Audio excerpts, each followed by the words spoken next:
Meron tayong ano, power supply, DVR, saka monitor, camera. Okay, trabaho ng monitor, kung ano yung nakikita ni camera, ipapasa dito. Okay? Oh.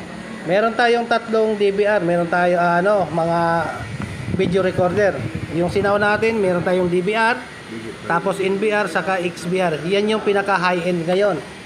Ang ginagamit natin dati, yung DVR, wala siyang audio video. Oh. Ang may audio video ngayon yung XVR.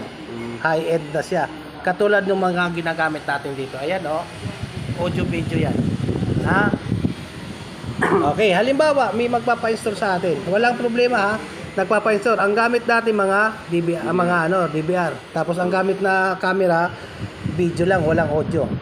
Halimbawa, may nagpapa-install sa'yo. Wala ka na ibang papalitan doon, kundi camera lang saka DVR. Oo, yung DVR papalitan mo ng XVR. Okay, ang kagandahan ng mga ngayon, mga XVR, meron siyang yung QR code. I-scan mo lang yung QR code sa likod, tapos meron kang apps na para doon. Lahat na camera na in-install mo, makikita mo na ngayon. Kahit saan ka. Basta may load ka naman, pero pag wala kang load, di ba? Yun ang kagandahan ng XVR ngayon. Okay? O, ito lang yung connection natin. Meron siyang camera. Supply ng camera natin, First, saka 12 volts. Sa panel naman natin, power supply to 20. 20 volts. Okay, yung monitor natin, Punta dito. to 20. Okay, lalagyan natin ng connection yan. Supply naman ng DVR natin, XVR, 12 volts DC. Huwag mong supply ng ibang voltahe. 12 volts lang. Para sigurado ka na hindi masira. Kasi pag sinupply yung 220, sabog ka agad yan.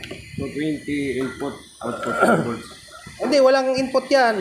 Walang 220 yung DVR natin. Yung saksakan niya, sir. Wala. Ito nga yung supply. Kukuha ka yung supply dito. Dito na, sir. Oo. May sariling supply yan. Sa'yo to, Okay. May sariling supply yan na 12 volts. Hindi ka na kukuha ng iba pang supply. Dito na pala. Oo. Okay. Ano siya, may oras? May oras. Lahat na gagawin yun. May oras.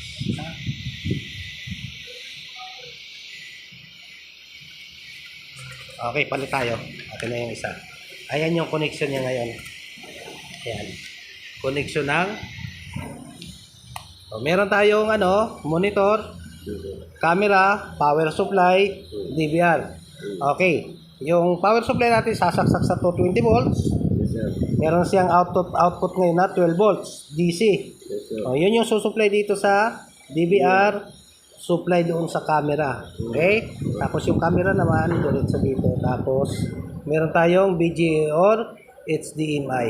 Okay, papunta naman doon sa monitor para yung nakikita ni camera, makikita natin ngayon sa monitor. Okay? I-actual natin yan ngayon.